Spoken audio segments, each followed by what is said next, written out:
1 minute ago 268,000 people just made history. Not in Westminster, not in Whitehall, on a website counter ticking upward in real time, changing the face of British politics forever. Reform UK has done the unthinkable. Nigel Farage's populist insurgency has officially overtaken the Labour Party as Britain's largest political party by membership. 268,000 versus fewer than 250,000. The numbers don't lie and Westminster is reeling. Britain is on edge tonight. A government elected 5 months ago with a landslide majority is watching its grassroots collapse in real time. Labour, the party of trade unions, of working people, of 14 years in opposition finally triumphant, is hemorrhaging members by the tens of thousands. And Reform? They're celebrating what Farage calls the death of two-party politics. Subscribe now because what happens next could reshape Britain's political future for a generation. It all exploded at 2:47 p.m. this afternoon, December 12th, when leaked internal Labour documents hit newsrooms across London. The numbers inside were devastating. And Nigel Farage was ready.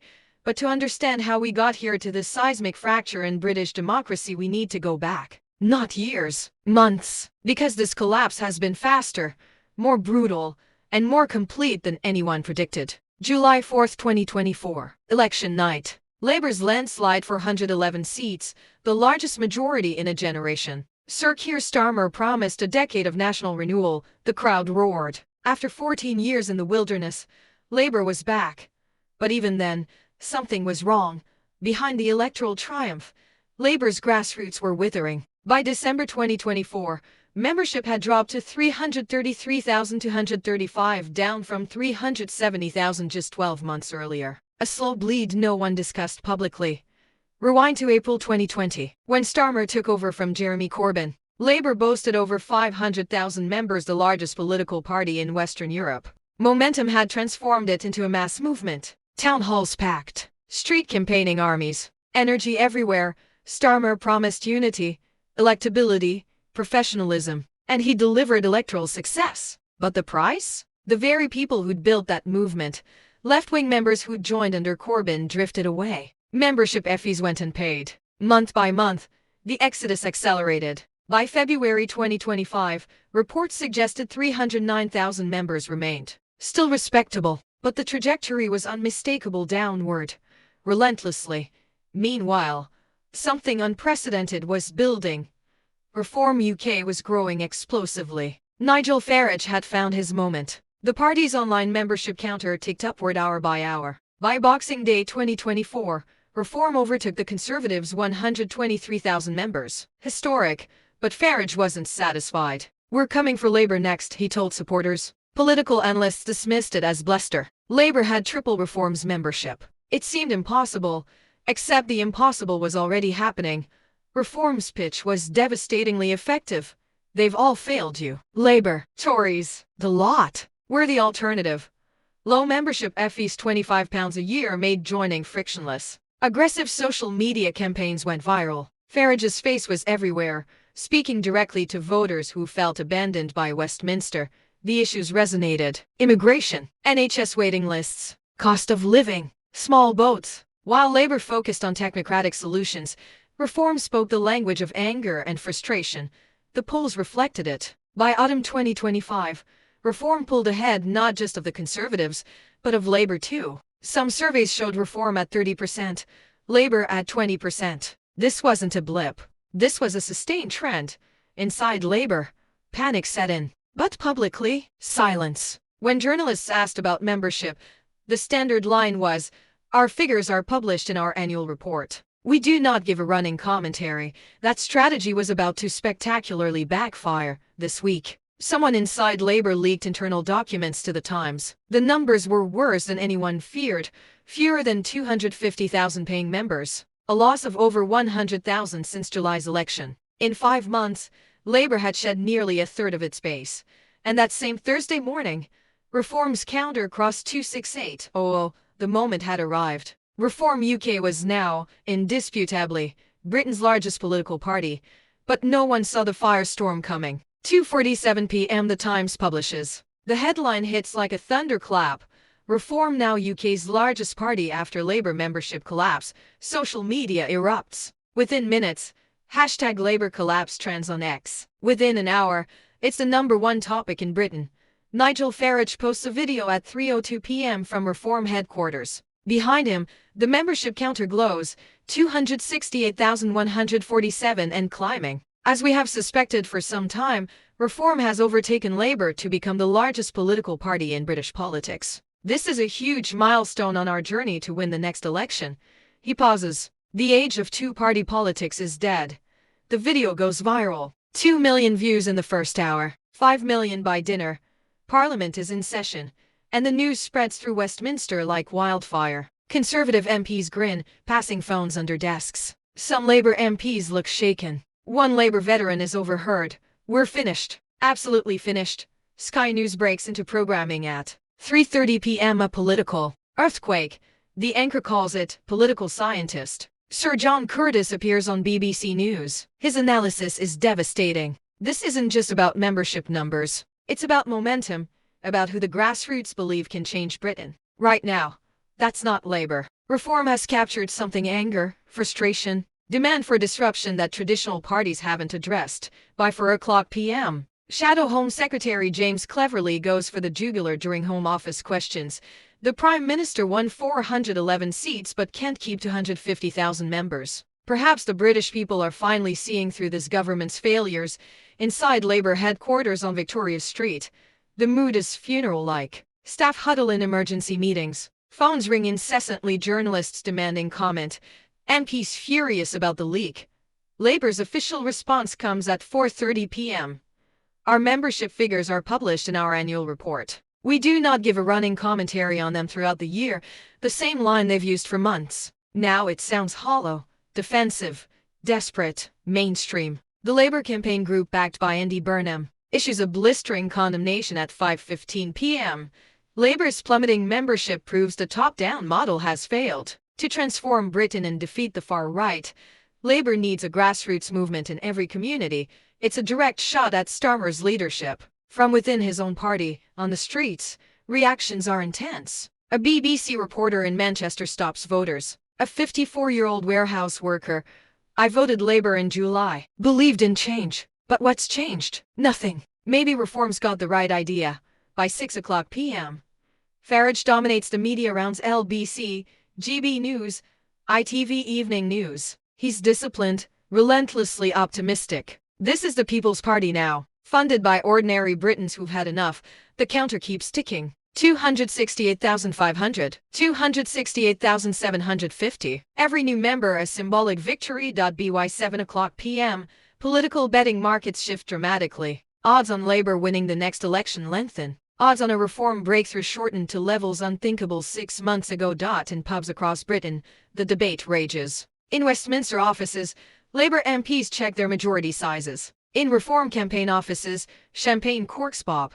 And in Downing Street, Keir Starmer faces brutal reality. His party is in free fall, but the worst was still to come. 8:47 p.m. Nigel Farage steps onto a stage in Clacton-on-Sea. Over 600 Reform members pack the community centre, hundreds more outside. This wasn't planned as a major event, but after today, it's become a victory rally. The crowd is electric. "Reform! Reform! Reform!" they chant. Farage raises his hands for silence. "Today, we made history." The room explodes.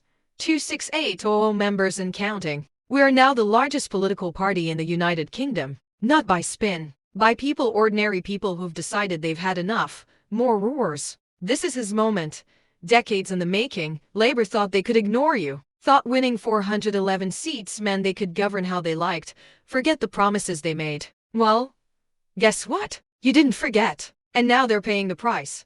He pauses. Some people say we can't win. They said we couldn't overtake the Tories. We did. They said we couldn't overtake Labour. We did. They'll say we can't win a general election. Watch us. The crowd is delirious. At that exact moment, 90 miles away in Westminster, 23 Labour MPs gather for an emergency meeting. No whips, no frontbenchers, just backbenchers terrified about their futures. A Northern MP speaks first. "My local party has lost 40% of its members since the election. How am I supposed to campaign in 2029 with no activists, no volunteers?" A Midlands MP is blunter. "We're sleepwalking into oblivion." The leadership thinks they can govern from the center, ignore the base. Well, the base is gone. Silence falls. Because they all know it's true. At 9:15 p.m., BBC's Newsnight goes live. Reform's deputy leader Richard Tice joins via video. Host Kirsty Wark asks, "Do you genuinely believe Reform UK can win a general election?" Tice doesn't hesitate. "Not only can we win, we will win. Look at the polls. We're at 30%. Labour's at 20%. Why? Because we're saying what millions think but the establishment won't admit. Immigration is out of control. The NHS is collapsing. Labour has no answers. The exchange is fierce." But Tice is winning. At 10:03 p.m., reports emerge unconfirmed that several MPs have approached Andy Burnham about challenging Starmer's leadership. Burnham quickly denies it, but the idea is out there now. Starmer might be vulnerable. Another name surfaces. Wes Streeting reportedly telling allies he's ready to serve if the party needs him. Labour isn't just losing members, it's fracturing from within. At 10:47 p.m., Downing Street releases a statement from a number 10 source. The Prime Minister is focused on delivering for the British people. It's meant to project strength. Instead, it reads like panic back in Clacton. As Farage's rally ends just before 11 o'clock p.m., the counter updates. 268947. One Reform activist sums up the mood. "This is just the beginning. Labour's finished. This is Reform's country now. Westminster has never felt more fragile. A government with 411 seats, crumbling from the grassroots up, and a populist insurgency surging into the vacuum. Tomorrow, Britain wakes to a new political reality." Friday morning, December 13th. The front pages tell the story in brutal clarity. The Telegraph. Reform becomes Britain's largest political party. The Times.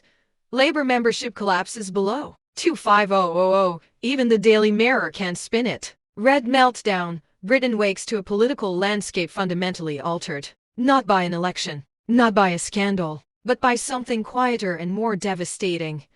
A mass withdrawal of faith. In Labour headquarters, the morning meeting is tense. Regional directors ask, "What now? How do we stop the bleeding?" Some suggest moving left. Others argue doubling down on the centre. A few float leadership change. But General Secretary David Evans shuts it down. "We have a mandate. We govern. But governing isn't enough." By mid-morning, political analysts dissect what this means. Professor Tim Bale appears on BBC Radio 4. "What we're witnessing is the fragmentation of British politics. The two-party system is breaking apart. Reform has tapped into something profound, a sense that traditional parties represent an out-of-touch elite. Membership numbers tell us where energy is right now. That's with Reform. The implications are staggering. If Reform maintains momentum, the next election could see outcomes once thought impossible. Pollsters are modeling it. Reform's 30% could translate to 80 to 150 constituencies. Enough to hold the balance of power. Enough to reshape Britain. By lunchtime, Jeremy Corbyn's Your Party announces 55,000 members. The left and right, both insurgent, both anti-establishment, are growing while the centre crumbles. In Brussels, European observers watch with familiarity. France's National Rally, Italy's Brothers of Italy, Germany's AFT, now Britain's Reform UK. The centrist dominance is fracturing everywhere. Labour MPs spent Friday in constituencies, meeting local chairs, reassuring activists who haven't quit yet. But conversations are difficult. One Yorkshire MP describes a branch meeting with only 12 people once 60 attended. "They feel betrayed. They worked their hearts out to get us elected, and they think we've abandoned them." That sentiment echoes across the country. In focus groups, former Labour voters expressed disappointment. Not anger, just weary disappointment. They expected change. They got continuity. And into that vacuum, Farage has stepped with democracy's oldest message: "They've failed you." But we won. Single quotes. By Friday evening, the counter reads 269,381. Still climbing. Labour's exodus continues. Reports claim 50 members a day cancelling renewals. In Downing Street, Starmer meets his inner circle. The discussion, leaked to The Guardian, is frank. Starmer insists the solution is delivery, not panic. "We govern well. We show people their lives are improving. The members will come back." But will they? Political power in Britain doesn't come from membership numbers. It comes from votes. And right now, Reform is competitive not just in membership but in polling, in energy, in momentum. The question facing Britain tonight isn't whether Labour can recover its membership. It's whether Labour can recover its soul, whether it can remember why those 500,000 people joined, what they believed in, whether it can offer a vision compelling enough to compete with populism's seductive simplicity, and if it can't, then Farage's declaration the age of two-party politics is dead won't be hyperbole. It'll be prophecy, across Britain tonight. In community centres and church halls, in living rooms and pub corners, the conversations continue. About what's broken, about who can fix it. The numbers don't lie. 268,000 to fewer than 250,000. But numbers are just symbols. What they represent is faith lost, transferred, searching for a new home.